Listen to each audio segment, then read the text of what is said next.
नमस्कार, आप सभी का स्वागत है। आज जो हम वीडियो या सेशन जो कर रहे हैं, उसका जो उद्देश्य है वो ये है कि हम यूनिवर्सिटीज़ में किस तरीके से अपने आंसर्स को लिखें, उत्तर को लिखें। और कई बार स्टूडेंट्स का प्रॉब्लम आता है कि सर ये जो वर्ड्स होते हैं, जिस तरीके से क्वेश्चन लिखा होता है उसके आगे कई बार लिखा होता है डिस्कस, लिखा होता है कई बार, लिखा होता है एक्सप्लेन, लिखा होता है कई बार, क्रिटिकली एग्जामिन लिखा होता है। इन वर्ड्स को कैसे एड्रेस करा जाता है? तो जब हम आंसर लिखते हैं तो इन वर्ड्स को हमें एकदम क्लियर डेफिनेशन की, एक्सप्लेन का क्या मीनिंग है, वो डिस्कशन का क्या मीनिंग है, डिस्क्राइब का क्या मीनिंग है, इल्यूस्ट्रेट का क्या मीनिंग है, और क्रिटिकली इवेलुएट, क्रिटिकली एनालाइज का क्या मीनिंग है। तो जब भी हम आंसर लिखते हैं यूनिवर्सिटीज़ एग्ज़ाम में या फिर किसी भी तरीके के एग्ज़ाम में, तो हमें इन सभी जो सूचक शब्द है, जिसको मैंने नाम दिया है कि ये जो सूचक शब्द है, इसको ध्यान में रखना है आप सभी को। और कई बार हम देखते हैं कि जैसे ऐसे लिखा होता है कि ऐसे का क्या मीनिंग है, क्या ये ऐसे डिस्कस वाला है या डिस्क्राइब वाला है या एग्जामिन। तो ये जो आगे जो वर्ड्स होते हैं, जो जिन्हें सूचक शब्द बोला जाता है या फिर कीवर्ड्स होते हैं, हम इसको पढ़ते हुए, इसको ध्यान में रखते हुए कैसे अपने आंसर को लिखें। तो इसीलिए आज का जो सेशन है वो मैंने हाउ टू राइट आंसर या फिर उत्तर कैसे लिखें या उत्तर कैसे दें, उसमें सबसे पहले जो क्वेश्चन है उसको पढ़ना हम सीखेंगे कि क्वेश्चन आपसे क्या डिमांड करता है। क्या क्वेश्चन केवल और केवल जो आप पढ़ रहे हैं उसी के नोट्स या क्लास के नोट्स को लिखना है, या फिर जो आपको बुक्स या रीडिंग्स जो प्रिस्क्राइब कर रखे हैं यूनिवर्सिटी या फिर कॉलेजेस ने, केवल और केवल उसी को लिख देना है। मगर यहाँ पे आपको यही डिफ्रेंशिएट करना पड़ेगा कि यही चीज़ें आपको नहीं लिखनी है, कि आपको केवल और केवल अपने प्रेजेंस ऑफ माइंड का, यानी आपका जो दिमाग है, जो मस्तिष्क है, उसे परीक्षा तक केंद्रित करते हुए जो क्वेश्चन में पूछा गया है उसी का आप जवाब दें। तो उसी चर्चा को लेते हुए आज जो हम जो करने जा रहे हैं वो ये कीवर्ड्स को पढ़ने जा रहे हैं कि इनका मीनिंग क्या है। तो जो सबसे पहला जो वर्ड है वो है आपका एक्सप्लेन। तो आप सब देखिए, कई बार जो क्वेश्चन होता है, देखिए जो प्राइमरीली यहाँ पे मैंने जो क्वेश्चन पेपर लिया है वो पॉलिटिकल साइंस का है, और भी अन्य सब्जेक्ट में भी इसी तरीके के जो कीवर्ड्स होते हैं उनकी मदद ली जाती है स्टूडेंट्स की कैपेबिलिटीज़ या फिर आंसर राइटिंग स्किल्स को चेक करने के लिए या फिर उसकी समझ को जांचने के लिए या आंकने के लिए। तो देखिए जो सबसे पहला जो वर्ड है वो आपका है एक्सप्लेन। तो जो एक्सप्लेन का जो मीनिंग है, देखिए बहुत सारे क्वेश्चन में, जैसे अगर हम देखें इस क्वेश्चन पेपर में, अगर हम देखें तो सिक्स्थ नंबर का क्वेश्चन और सेवन्थ नंबर का क्वेश्चन में जो डिमांड है एग्जामिनर की या फिर जो आपको जज करना चाहता है, वो आपको एक्सप्लेन करके, कि आप जब अपना आंसर दें तो एक्सप्लेन करें चीज़ों को। सेम इसमें भी देखिए, explain the origin of inequality as understood by Jean Jacques Rousseau या रूसो, ठीक है। तो एक्सप्लेन का मीनिंग क्या होता है? देखिए हिंदी में कई बार हिंदी में तो इसको व्याख्या करे या फिर विवरण दे, कुछ भी लिख सकता है हिंदी में, या ये दोनों अर्थ लेके चल सकता है। तो एक्सप्लेन का वैसे मीनिंग होता है कि आप जो टॉपिक है उसको क्लैरिफाई करें। किससे? फैक्ट्स के द्वारा, रीजंस के द्वारा और प्रोसेस के द्वारा, कि कैसे। तो जब भी मैं इसको जब भी आंसर करूंगा कि जैसे Rousseau's general will is headless Leviathan of Hobbes, जब भी मैं इसको एक्सप्लेन करूंगा तो जब इसके पीछे क्या तथ्य है, यानी तथ्य क्या हो सकते हैं, जो थिंकर ने जिस तरीके, ये किसने स्टेटमेंट दिया है, या फिर किसी थिंकर ने या किसी रीडिंग में इस स्टेटमेंट का हमें कुछ ना कुछ सोर्स मिलते हैं, तो क्या मैं उस तथ्य को यूज़ करूंगा या फिर उस फैक्ट को यूज़ करूंगा। उसके बाद क्यों ये कारण दिया, उसके जो रीजंस हैं, जो जो भी थिंकर है वो रीजन क्यों क्यों उसने इस थिंकर के जो रूसो का जो जर्नल विल है उसको हेडलेस लेवियाथन बोला है। ठीक है। तो उन कारणों को मैं अपने आंसर में डिस्कस करूंगा, और किस प्रोसेस के माध्यम से, कि कैसे, जैसे लेवियाथन स्टेट वो आफ्टर सोशल कॉन्ट्रैक्ट स्टैब्लिश्ड होता है, या फिर लेवियाथन जो बनता है, कैसे रूसों में ये किस तरीके से इमर्ज होता है, तो प्रक्रिया क्या है, वो प्रोसेस क्या है। तो इस क्वेश्चन का आंसर इस तरीके से दिया जाएगा। तो यहाँ पे ये बात निकल के आती है कि जब भी आपसे जो क्वेश्चन है, अगर वो एक्सप्लेन करने की बात कर रहा है, तो आपको ये ध्यान में रखना है कि आपको जो टॉपिक है, जैसे जो इनिक्वालिटी का जो टॉपिक है रूसों का, उसको अच्छे से एक्सप्लेन करना है, यानी उसकी व्याख्या करना है, किसके द्वारा, तथ्यों के द्वारा, कारणों के द्वारा, और प्रक्रियाओं के द्वारा, किस प्रक्रिया के माध्यम से ये इनइक्वालिटी, तो उस प्रक्रिया का पूरा एक विस्तृत विवरण आपको प्रस्तुत करना है। ये होता है एक्सप्लेन का मीनिंग। अब देखिए, जो दूसरा जो कीवर्ड है, यानी जो सूचक शब्द है, वो है आपका डिस्कस। देखिए, बहुत सारे क्वेश्चंस जो हैं डिस्कस। देखिए, क्वेश्चन नंबर 5 देखिए, कि Hobbes is both an individualist and an absolutist. Discuss, तो ये जो डिस्कस है, अब इसका क्या मीनिंग है। देखिए, यहाँ पे लिख सकता था एक्सप्लेन, मगर एक्सप्लेन का एक मीनिंग एक डिफरेंट है। डिस्कस का जो मीनिंग है वो आपके डिस्कशन से आता है, ठीक है। तो इसके अंदर कोई डिबेट है, ठीक है। ये एक तरह से डिबेट वाला क्वेश्चन है, ठीक है, जो कि आपको दिख भी रहा होगा, ठीक है। एक तरफ इंडिविजुअलिस्ट बोल रहा है, और एक तरफ बोल रहा है एब्सोल्यूटिस्ट। देखिए, यहाँ पे आपको डिबेट को समझाना है। जो ये जो क्वेश्चन है, देखिए, जब भी आपके क्वेश्चंस बनते हैं, तो इन वर्ड्स को बहुत केयरफुली लिया जाता है, कि कोई भी कैसा भी वर्ड नहीं लिख सकता है। यहाँ पे एक्सप्लेन नहीं लिख सकता है, यहाँ पे डिस्कस लिखा है, तो डिस्कस इज अबाउट डिबेट। अब इस डिबेट के ना आपको क्या बताने हैं, कि बहुत सारे डिफरेंट एस्पेक्ट्स होंगे, बहुत सारे आयाम होंगे, ठीक है। उसके पक्ष होंगे, उसके विपक्ष होंगे, इन सबको आपको एनालाइज करना है, इन सबको बताना है, ठीक है। Giving different aspects about pros and cons. तो जो भी ये जो डिबेट है इन दोनों के बीच में, ये एब्सोल्यूटिस्ट वर्सेस इंडिविजुअलिस्ट का जो डिबेट है, इसको समझाते हुए इसके प्रोज एंड कॉन, यानी उसके पक्ष के बारे में, उसके विपक्ष के बारे में, अलग अलग पहलुओं की चर्चा कीजिए, ठीक है। तो ये होता है इसका मीनिंग डिस्कस का। मगर आप सब आंसर जब लिखते हैं, तो आप सब चीज़ को एक जैसा लेके चलते हैं, एक्सप्लेन को भी उसी तरीके से लेके चलते हैं, डिस्कस को भी उस तरीके से लेके चलते हैं। तो इस जो लेक्चर का जो उद्देश्य है, वो यही है कि आपको जो आंसर जब आप लिख रहे हैं, तो आपको पता होना चाहिए कि मैं किस चीज़ को आंसर कर रहा हूँ। तो ये हमारे दो कीवर्ड्स हुए। अब देखिए, जो तीसरा जो हमारा जो कीवर्ड है, यानी जो सूचक शब्द है, वो है डिस्क्राइब। देखिए, बहुत सारे क्वेश्चन में डिस्क्राइब से शुरू होता है। तो जैसे कि अगर हम देखें क्वेश्चन नंबर 4 में, तो 4 में अगर हम देखें, तो यहाँ पे देखिए, how does Machiavelli understand state craft ये डिस्क्राइब करने की बात कर रहा है इस सिचुएशन में, तो डायरेक्ट वर्ड डिस्क्राइब नहीं लिया गया। हम दूसरा क्वेश्चन देखते हैं। देखिए, यहाँ पे एक डिस्क्राइब वर्ड दे रखा है। तो देखिए, जो डिस्क्राइब का जो मीनिंग है, और जो पुराने वाले क्वेश्चन में, यहाँ पे भी ये डिस्क्राइब की ही बात कर रहा है, कि मेकियावली किस तरीके से डिस्क्राइब करता है, या अंडरस्टैंड करता है स्टेट क्राफ्ट को, या बताता है, ठीक है। तो डिस्क्राइब का जो मीनिंग है, जिसको हिंदी में बोलते हैं वर्णन करना, ठीक है। प्रोवाइड अ डिटेल्ड एक्सप्लेनेशन, यानी देखिए, एकदम डिटेल एक्सप्लेनेशन आपको देना है। जब भी क्वेश्चन आपका डिस्क्राइब से स्टार्ट होता है, तो इसमें आपको एकदम पूरा डिटेल से एक्सप्लेनेशन देना है, कि कैसे और क्यों कुछ गठित हुआ, या फिर क्यों, कैसे और क्यों ये अस्तित्व में आया। अब देखिए, describe the salient feature of federalism, ठीक है।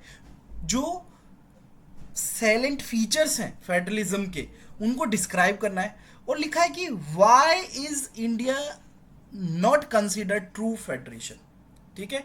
तो देखिए, वाई जो इंक्लूडेड है, जो कि इसका पार्ट है, वो आपको एक बार दोबारा से हिंट कर दिया कि हाँ आपको ये बताना है दोबारा से। ठीक है, मगर डिस्क्राइब का जो मीनिंग है वो ये है कि आप एकदम डिटेल्ड एक्सप्लेनेशन दो। ठीक है, कि आप पैराग्राफ के माध्यम से या पैराग्राफ में क्यों और कैसे चीजें घटित हो रही है, क्यों क्यों इंडिया का जो जो फेडरेशन है उसको फेडरेशन नहीं समझा जाता। ठीक है, बहुत सारे थिंकर इसे कॉसी फेडरल भी बोलते हैं, क्यों, तो वो हाउ एंड वाई, इस पे आपको जोर देना है अपने आंसर में। जब भी आपका जो मेन बॉडी है वो इसके इर्द गिर्द घूमेगी, कि एक तो आपको एक डिटेल्ड एक्सप्लेनेशन देना है कि क्यों है और कैसे है। तो ये जो हमारा जो डिस्क्राइब है वो हमारा थर्ड कीवर्ड है। अब देखिए जो फोर्थ जो वर्ड है वो हमारा है एग्जामिन।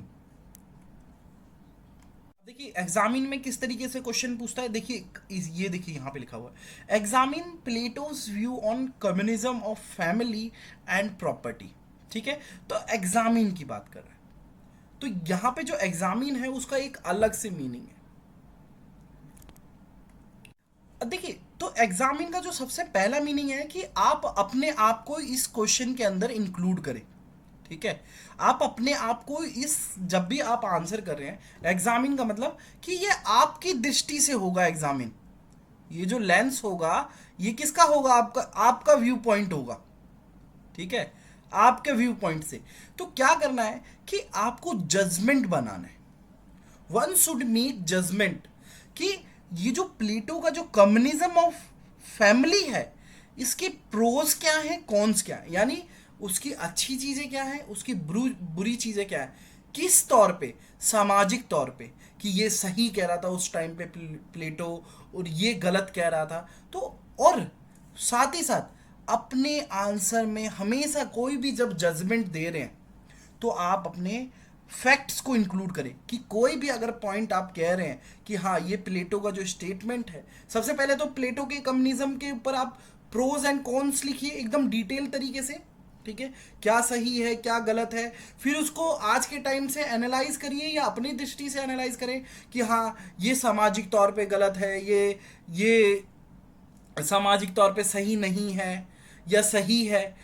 फिर और जब भी आप ये आर्गुमेंट करें कि ये सामाजिक तौर पे सही है या नहीं है, वो आपका फैक्ट के ऊपर आधारित होना चाहिए। या तो आप किसी और थिंकर का स्टेटमेंट ले सकते हैं, या फिर जिस तरीके का आप अपने आर्गुमेंट को बैक करना चाहते हैं, तो इसमें आप क्या ले सकते हैं, बहुत सारी चीज़ें ले सकते हैं, जैसे स्टैट्स ले सकते हैं, कोई फिगर है, कोई डेटा है, कोई ग्राफ है, या किसी थिंकर ने इस किसके ऊपर अपनी स्टडी कर रखी है, या उसका कोई आर्गुमेंट आपको याद है, तो आप उसका आर्गुमेंट से भी आप अपने आंसर को स्ट्रॉन्ग कर सकते हैं। मगर एग्जामिन का मतलब ये है कि आप इस क्वेश्चन के अंदर आप इंक्लूड हो जाइए, आप अपनी दृष्टि से देखिए, आप अपने जजमेंट को फॉर्म करें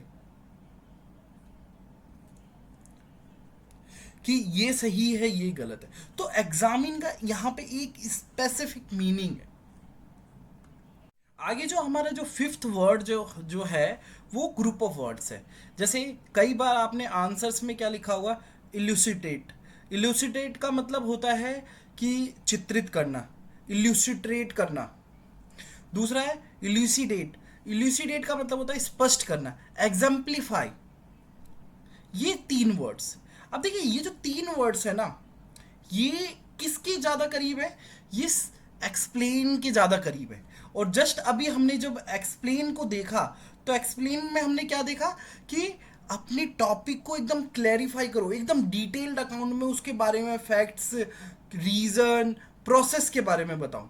ठीक है, टॉपिक क्या है उसको एकदम डिटेल में बताने के बाद फैक्ट्स क्या है, रीज़न क्या है और कैसे ये इमर्ज हुआ।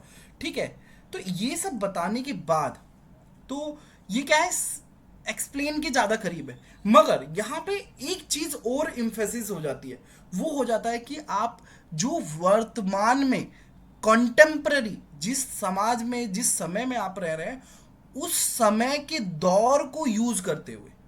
ठीक है, जैसे अभी ये जो क्वेश्चन दिया गया है देखिए कौटिल्य वाला, देखिए फोर्थ क्वेश्चन देखिए यहाँ पे, ये वाला, इल्यूसिडेट ऑन कौटिल्याज मंडल थ्योरी। ठीक है, देखिए कौटिल्य का मंडल थ्योरी आज से लगभग 2500 साल पुराना है। ठीक है, 2500 साल पुराना है। मगर यहाँ पे जो वर्ड दिया गया है इल्यूसिडेट, इसका मतलब ये है कि आज के कंटेक्स्ट में भी, आज के टाइम में भी जो फॉरेन पॉलिसी है वो भी कहीं ना कहीं मंडला थ्योरी के इर्द गिर्द ही घूमती है। उसी उसी सिद्धांत से लोग जो देश हैं अपने अपने पड़ोसी देश से संबंध रखते हैं, पड़ोसी के पड़ोसी देश से संबंध रखते हैं। तो यहाँ पे क्या है इल्यूसिडेट में या इलस्ट्रेट में या फिर एग्जाम्पलीफाई में, कि आप जो वर्तमान में जो आपके पास डेटा उपलब्ध है, जो आर्ग्यूमेंट उपलब्ध है या फिर जो फैक्ट उपलब्ध है, उसको यूज करते हुए। ठीक है, तो इसमें एक तरीके से एक जनरल अंडरस्टैंडिंग बोले तो जैसे करंट अफेयर्स को, जैसे कौटिल्य के ऊपर कोई नया स्टडी आया तो वो जो करंट स्टडी है उसको यूज करते हुए, जो कंटेम्पररी टाइम है, जिस तरीके से नेगोशिएशन चल रहा है, जिस तरीके से नेशन स्टेट बिहेव कर रहे हैं, उसको यूज करते हुए कौटिल्य के मंडला थ्योरी को बताने का प्रयास करना। तो ये जो फिफ्थ वर्ड है इसको भी ध्यान रखिए। देखिए सेम क्वेश्चन इधर इधर भी यही दिया है, ecology has been a victim of globalisation elucidate. तो ये देखिए इसमें भी वही बात करा गया कि प्रेजेंट डेटा को यूज करते हुए, ठीक है, but with more emphasise on using examples, current data या स्टैटिस्टिक्स, जितना भी आपके पास आर्ग्यूमेंट है जो करंट का, उसको यूज करते हुए डिटेल्ड अकाउंट में फैक्ट, रीजन, प्रोसेस को बताते हुए। अब देखिए जो सिक्स्थ जो वर्ड है वो आपका है इवेल्युएट। देखिए ये बड़ा वर्ड है, ठीक है, इसमें लगभग बहुत सारी चीजें सम्मिलित हो जाती हैं, जिसको हिंदी में बोलते हैं मूल्यांकन करना। और अगर हम जो इससे पहले जो वर्ड गया है उसका अगर हम देखें तो वो चित्रित करना या स्पष्ट करना या उदाहरण देना, जो कि इलस्ट्रेट या इल्यूसिडेट या एग्जाम्पलीफाई का जो मीनिंग था। मगर यहाँ पे जो है मूल्यांकन करना। अब देखिए मूल्यांकन जो होता है ना, एक तरीके से ये तो सबसे पहले समझ लीजिए ये 360 होता है। ठीक है, इसमें बहुत सारी चीज़ें इंक्लूड हो जाती है, ये 360 डिग्री होता है। ठीक है, अब देखिए जो इवेल्युएट का जो मीनिंग होता है क्वेश्चन में, जर्नली जो अंडरस्टैंडिंग होता है, इसमें बहुत सारी चीज़ें आप ऐड कर सकते हैं, आप फ्री हैं। ठीक है, मगर जो इसका जो क्वेश्चन में जो स्पेसिफिक जो मीनिंग रहता है, जैसे आप क्वेश्चन को देखिए, क्वेश्चन नंबर एक तो 2 देखिए और एक 7 देखिए। Evaluate India's challenging approach to its foreign policy with change of regimes. ठीक है, पहला तो क्वेश्चन ये, दूसरा क्वेश्चन ये हो गया। Seventh question, evaluate India's developmental models from a political economy approach. ठीक है, तो इसके बारे में बात क्या कर रहा है, ये कह रहा है कि आप इस पे ना अपना कोई वर्डिक्ट दीजिए, आप कोई अपना स्टैंड लीजिए। ठीक है, आप क्या करिए, कोई एक यहाँ पे स्टैंड लीजिए, एक लो एक एक आप अपना स्टैंड लीजिए, एक वर्डिक्ट दीजिए, यानी आप किसी कथन के बारे में आप बताइए कि अपना निर्णय दीजिए एक तरीके से, कि ये जो स्टेटमेंट है कि या फिर जो ये जो स्टेटमेंट दिया हुआ है कि इसको जस्टिफाई करते हुए आप अपना एक स्टेटमेंट दीजिए। ठीक है, कि जो क्वेश्चन पूछा गया है कि बदलती हुई सरकारों के साथ अपनी विदेश नीति के प्रति भारत बदलते दृष्टिकोण का मूल्यांकन कीजिए। देखिए नो डाउट ये स्टेटमेंट कहीं ना कहीं हद तक ठीक भी है और डिफर भी करती है। देखिए जो देश होते हैं, जो नेशन होते हैं, जहाँ पे सरकारें बदलती है, कहीं ना कहीं मूलभूत तौर पे हम देखते हैं कि विदेश नीति में भी विदेश नीति भी प्रभावित होती है और परिवर्तित होती है। ठीक है, बहुत सारी जो डेवलप नेशन है उनकी जो फॉरेन पॉलिसी है वो लगभग लगभग कांस्टेंट रहती है, यानी स्थिर रहती है। मगर जो विकासशील देश हैं, जो अर्ध विकसित देश है, वहाँ पे फॉरेन पॉलिसी चेंज होती है। ठीक है, तो इसमें इस क्वेश्चन को पढ़ते हुए आपको अपना एक वर्डिक्ट देना है, किसके द्वारा, एक फाइंडिंग के द्वारा, ये कोई स्टेटमेंट, कोई थिंकर का स्टेटमेंट यूज करते हुए, या कोई नया फाइंडिंग आया है उसके मदद से, या कोई रिसर्च पेपर है, ठीक है, जो इस स्टेटमेंट को बताता है, इवेल्युएट करता है, उसको। तो जैसे बहुत सारी अगर आप रीडिंग्स देखोगे ना तो इस क्वेश्चन को डील कर रही होगी, जो फॉरेन पॉलिसी की जो रीडिंग्स होगी तो वो इस चीज़ को डील कर रही होगी। मगर इसको जब आपको आंसर करना है तो सबसे पहले आपको एक जो स्टेटमेंट है उसके बारे में आपको जो फाइंडिंग्स है, जो रिसर्च है, जितना भी अवेलेबल होने के बाद सबको जिक्र करने के बाद आपको एक स्टैंड लेना है। ठीक है।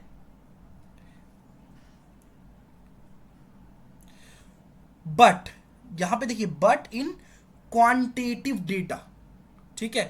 क्वांटिटेटिव डेटा का क्या मतलब हुआ? जिसे आप माप सकते हैं, जिसको मेजर कर सकते हैं, कि जिसके बारे में आंकड़ों में संबंधित आपके पास डिटेल हो। ठीक है। इवेल्युएट का मतलब क्या हुआ कि इसको आप मात्रात्मक तौर पे आप बता सकते हैं, आपके पास डेटा होगा, आपके पास बहुत सारी चीजें। बट सम केसेस आप क्वालिटेटिव डेटा भी यूज कर सकते हैं, मगर ज्यादातर ज्यादातर हमें क्वांटिटेटिव डेटा का ही प्रयोग करना चाहिए। In case of lack of knowledge about dates, use terms like small, large, few, many. अगर आपको डेट्स याद नहीं है, ठीक है, जैसे आप बोलोगे कि जैसे पीवी नरसिम्हा राव की जब सरकार थी, तो आप ये डायरेक्ट नहीं बोलोगे कि उनकी सरकार इतने से इतने में बनी। हाँ, 1990-91 में जो नरसिम्हा राव की जो गवर्नमेंट आई तो उस समय फॉरेन पॉलिसी ने एक अलग स्वरूप लिया। नरेंद्र मोदी गवर्नमेंट आई, अलग स्वरूप लिया।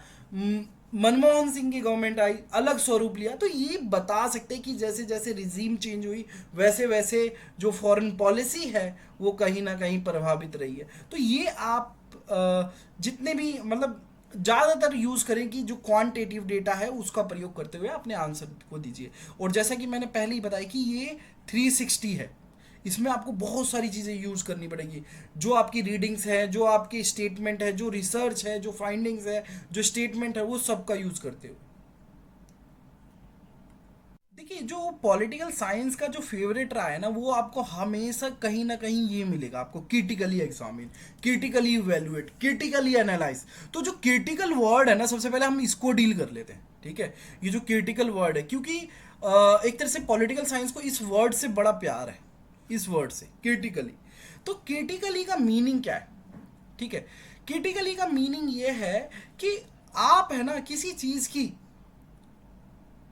जो लिमिटेशंस है उसको बताएं और उसको कैसे आप ठीक कर सकते हैं। ठीक है। इसमें क्या है कि ना केवल सीमाओं को देखना है या बताना है, बल्कि कैसे सुधार किया जा सकता है उसके बारे में लिखना। ठीक है। कि कोई भी चीज है, जैसे क्रिटिकली एग्जामिन। ठीक है। जो सीवीसी है, सेंट्रल विजिलेंस कमीशन को, कि उसकी लिमिटेशंस क्या है और उसको कैसे बेहतर करा जा सकता है, क्रिटिकली का ये मीनिंग होता है। ठीक है। उसके बाद एनालाइज वर्ड आता है, कई बार क्रिटिकली एनालाइज होता है। तो एनालाइज का जो मीनिंग होता है, एनालाइज का अगर कहीं पे भी आपको एनालाइज वर्ड दिखे, जैसे यहाँ पे देखिए question number, analyse the role of various institutions, ठीक है, involve in policy formulation and policy implementation in India. देखिए, एनालाइज का जो मीनिंग होता है वो होता है कि किसी भी इशू को, किसी भी मुद्दे को पार्ट्स में डिवाइड कर देना। जैसे पॉलिटिकल पार्ट्स हो गया, उसका इकोनॉमिक पार्ट्स हो गया, सोशल पार्ट्स हो गया, कल्चरल पार्ट्स हो गया। तो देखिए, जो कोई पॉलिसी बनी है, जैसे उज्ज्वला योजना है, तो इसका सोशल पार्ट क्या है, सोशल लेवल पे किस तरीके से सोशल किस तरीके से ये प्रभावित हुआ, कल्चरल लेवल पे, इकोनॉमिक लेवल पे हम देखें तो ये क्या है, पार्ट्स में ब्रेक कर देना है। कोई भी जो इशू है, कोई भी जो मुद्दा है, उसको पार्ट्स में डिवाइड करके समझाना या फिर उसको इलेबोरेट करना। तो अगर हम देखें, ज़्यादातर जो वर्ड आते हैं वो आता है आपका क्रिटिकली एनालाइज वर्ड आता है, क्रिटिकली इवेल्युएट वर्ड आता है। तो देखिए, जो इवेल्युएट का जो हमने जो डिस्कशन करा कि जो एक वर्डिक्ट देना है, एक स्टेटमेंट देना है, एक आपको स्टैंड लेना है, अपने आप को इंक्लूड करना है और क्वांटिटेटिव डेटा का यूज़ करना है, तो उन सबको यूज करते हुए क्रिटिकल भी जोड़ देना है कि ये लिमिटेशंस है और इसको हम इस तरीके से बेहतर कर सकते हैं। ठीक है। एनालाइज का मीनिंग, आप ब्रेक कर दो, कोई भी इशू है उसको बहुत सारे पार्ट्स में, सोशियो पॉलिटिकल, इकोनॉमिक, कल्चरल, इन पार्ट्स में डिवाइड करके समझाने की कोशिश करो। या उसका विश्लेषण करो। अब आते हैं नेक्स्ट, जो कि आपका है कमेंट। एक जो क्वेश्चन में आपको ना कई बार दिखेगा कि कमेंट, कि जैसे police reform are necessary to make Indian justice delivery system more efficient, comment, just comment लिख देगा। तो देखिए कमेंट का सिंपल सा है कि आप अपने ओपिनियंस दीजिए, ठीक है, उसके पक्ष और विपक्ष के बारे में। जब भी आप अपने ओपिनियंस को देंगे तो डेटा, लॉजिक, ठीक है, इन सबको बताइए, ठीक है। और जो आप सजेशन दे रहे हैं, जो आप कमेंट दे रहे हैं या कोई सजेशन दे रहे हैं, उसका आगे जाके प्रभाव क्या होगा, ठीक है, उन प्रभावों को भी लिखिए, ठीक है। कि आप सजेशन दे रहे हैं कि नहीं, जो पुलिस रिफॉर्म है वो होने चाहिए, एक जांच करने वाली पुलिस अलग होनी चाहिए, रिपो और जो रूल ऑफ लॉ को मेंटेन करने वाली अलग होनी चाहिए, क्राइम होने के बाद जो जो पुलिस क्राइम रोक रही है वही क्राइम का इन्वेस्टिगेशन ना करे, दोनों की ब्रांच अलग होनी चाहिए, कानून को बनाए रखने वाली ब्रांच अलग, जब क्राइम हो जाए तो उसकी जांच करने वाली अलग। तो ये जो आप बता रहे हैं, जो ओपिनियन दे रहे हैं, उसका आगे जाके क्या प्रभाव होगा, उन सबको इंक्लूड करना। जो भी आपने जितने भी प्रभाव होंगे कि अगर हम ऐसा ऐसा करेंगे तो इस तरीके का प्रभाव होगा, सजेशंस, इसके अंदर जो कमेंट के अंदर जो हो जाता है वो आप जो सजेशंस देते हैं, देखिए अभी तक कहीं पे भी आपको सजेशन नहीं दिखा होगा। सजेशन आपका कमेंट का एक स्पेसिफिक पार्ट है। जब भी आपके क्वेश्चन में कमेंट लिखा है तो यहाँ पे आप ये नोट कर लीजिए कि प्लस सजेशन, कि ये सजेशन मांग रहा है आपके आपके आपके बारे, आपका व्यू पॉइंट या फिर आपके सुझावों की खोज में है ये क्वेश्चन, ठीक है। देखिए बहुत कम चांस होता है कि पॉलिटिकल साइंस में या फिर और भी बहुत सारे सब्जेक्ट में डिफाइन करके पूछता है। मगर देखिए डिफाइन का सिंपल सा मीनिंग है कि देखिए जैसे ये क्वेश्चन में दे रखा है कि डिफाइन कम्युनिकेशन। देखिए डिफाइन का क्या है, give a precise definition of something, कि किसी भी चीज़ का एक सटीक परिभाषा देना, ठीक है। यहाँ पे क्या कह रहा है, सटीक परिभाषा, या तो किसी थिंकर की हो सकती है, किसी भी एक्सेप्टेड यानी स्वीकृत, कि इसको स्वीकार कर रखा है, या फिर ये जानी मानी परिभाषा है, या फिर इस थिंकर की बहुत प्रमुख परिभाषा है, इसका डिटेल में हमें लिखना या समझाना। तो आपको एक प्रिसाइज डेफिनेशन देनी है, ठीक है। दूसरा इसमें क्या है, bring attention to problems posed with definition, कि जो भी आपने डेफिनेशन दी है उसमें क्या प्रॉब्लम्स है, ठीक है, क्या इसको आगे बढ़ाया जा सकता है, या क्या इस डेफिनेशन को आगे बढ़ाया जा सकता है, या इसको इसमें सुधार की आवश्यकता है, या इसका कोई डिफरेंट इंटरप्रिटेशन भी हो सकता है, कि किसी चीज़ का एक पर्टिकुलर डेफिनेशन है मगर हो सकता है कि कहीं पे इसका कोई दूसरा इंटरप्रिटेशन भी निकल सकता है, कोई दूसरी समस्या को उत्पन्न कर सकता है। तो ये बताना। उसके बाद कई बार जो क्वेश्चन स्टार्ट होते हैं वो आपके ट्रेस से स्टार्ट होते हैं, ठीक है।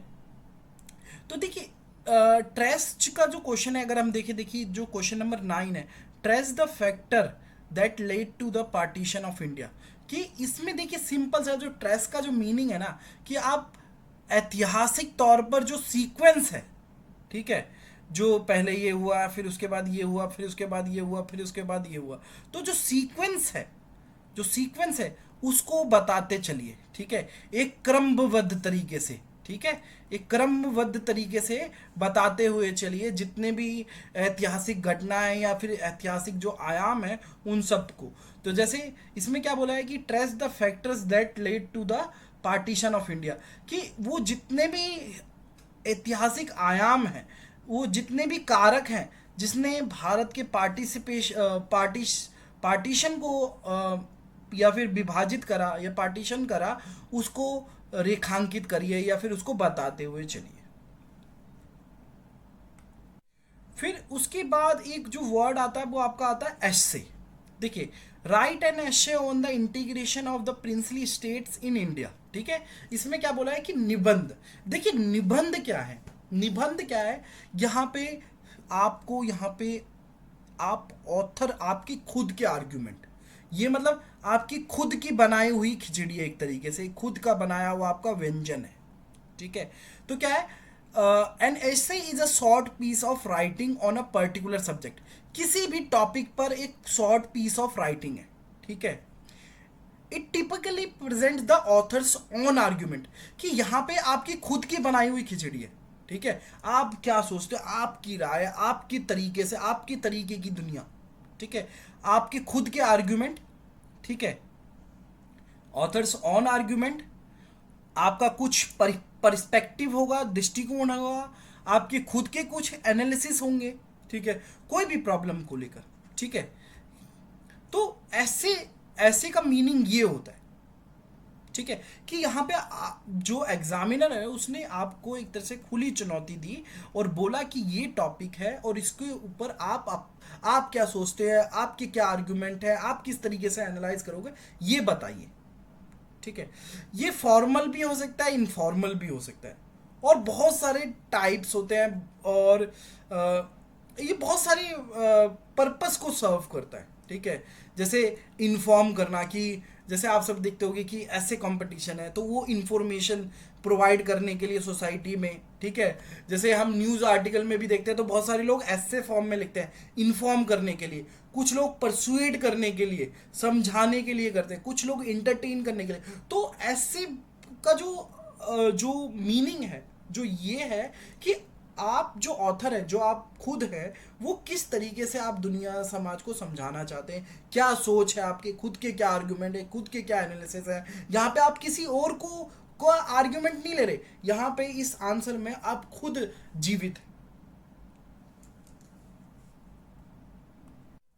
अब उसके बाद देखिए, बहुत सारे जो क्वेश्चन होते हैं वो होते हैं कंपेयर से स्टार्ट, कंपेयर एंड कॉन्ट्रास्ट। देखिए कंपेयर का क्या मीनिंग है, कंपेयर का क्या है, give stress on similarity first then differentiation. ठीक है।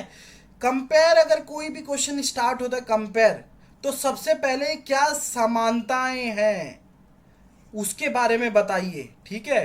उसके बाद क्या अलग है, ठीक है, क्या अलगाव है उसके बारे में बताइए, सिंपल सा। ठीक है।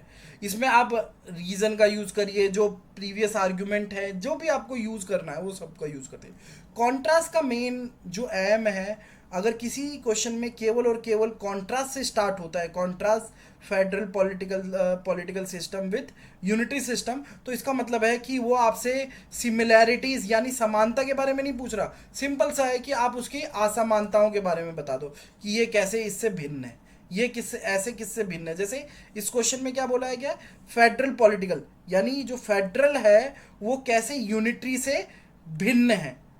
ठीक है, वो बताना है। कंपेयर में क्या है, दोनों चीजें बतानी है, कि समानता और असमानता दोनों। ठीक है। सबसे पहले हम समानता पे बल देंगे, उसके बाद असमानता। मगर कॉन्ट्रास्ट में क्या होता है, सिंपल सा केवल और केवल डिफरेंस पे मीनिंग होता है कि ये कैसे इन दोनों से अलग है। तो इस क्वेश्चन में अगर हम देखेंगे, ये जो पॉलिटिकल साइंस का जो क्वेश्चन है, इसमें दोनों पूछा गया है। ठीक है।